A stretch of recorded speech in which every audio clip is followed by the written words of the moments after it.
This painting was actually originally done in pastel. So when I produced it in oil, I tried to maintain the same brush strokes that a pastel painter would do. You can almost really feel the bristling of the chiffon material, the dancing material. Once again, we have the purple and flesh tone yellow, which is in keeping with the Impressionistics. The composition is quite exciting with this diagonal, and almost it forces you to look right into this one dancer. So I learned a lot from the Impressionists, and it constantly influences me and allows me to expand my borders. This painting was originally done along the Mediterranean. You can see the purple backgrounds and the warm city from the sun. And this painting isn't quite as large. As you can see, it's a much smaller painting. But I use opposite colors everywhere. I mean, here's yellow, purple, yellow, reddish color next to green. And this really gives the Impressionistic period life to the painting. You can almost feel the leaves rustling, and you can feel the heat from the sun from these buildings. In fact, it's hot.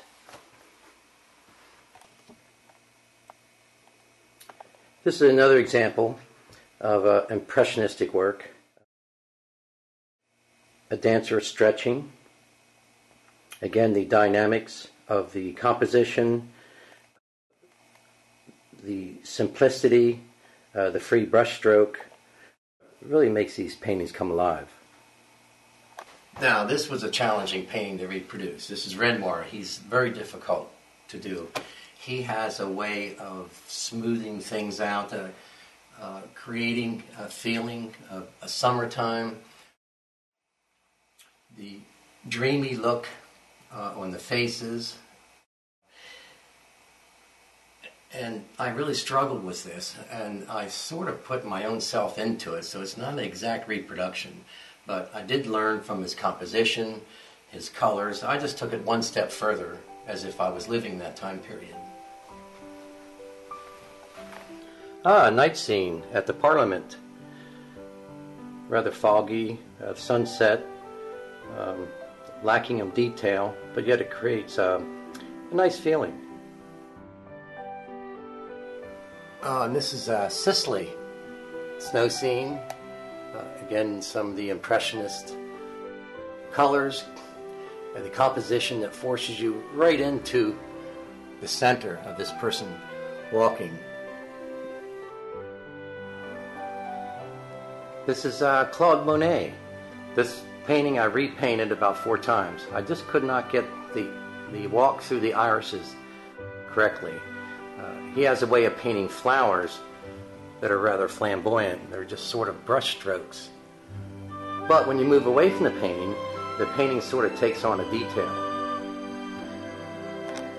And it really adds a nice feeling to the room. That'll be a future fireplace, by the way. Just didn't get around to building that yet. These birds were painted with Prismacolor pencil. Colored pencils. You can really get into the detail with these pencils.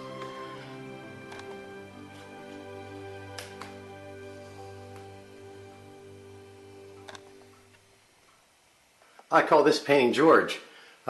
This was really a tavern sign back in the 18th century. This was painted on wood panels, and it would be hung outside. And it shows a man pulling a cork from a wine bottle and dressed nicely, which suggests fine wine, fine dining, and a warm, cozy inn. A poppy painting. You can see I really got carried away with the chroma, the colors. And it was just a fun painting to do. Again, red and greens, opposite colors. Very impressionistic. The hunting scene with the dogs. This is a pastel. It's amazing the detail that you can get with pastels.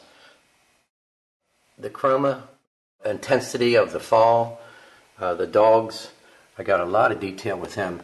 I was able to use pastel pencils to really get into the detail. And then soft pastels to do the trees, the background, the horse, and the hunter.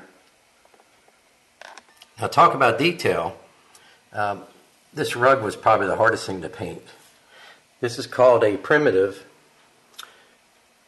and it uses flat shapes like the flat of the dress, and I just sort of painted somebody out of my imagination, just so I could have a 18th century primitive. This is an Andrew Wyeth that I copied to try to learn how to use black and white shapes.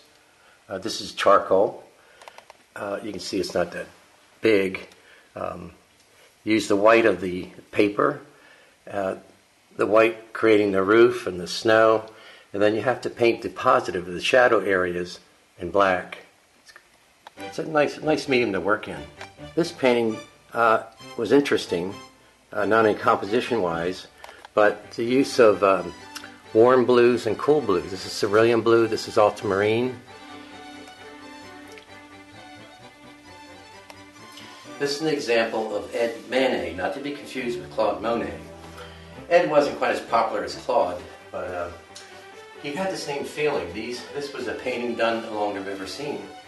I didn't put the barges in because they didn't make any sense to me. They just looked like floating logs. But that's your choice. You can do that as a painter. Use someone to springboard off of, and then to add other things that are of interest. Now this one is Claude Monet. As you can see, he was a lot more popular. He had a lot more contracts and more deals in making paintings. And again, you can see the opposite colors, the yellows, the purples, the dappling. I learned little details on how to make water shimmer. This is the river Seine, much like what Ed had painted.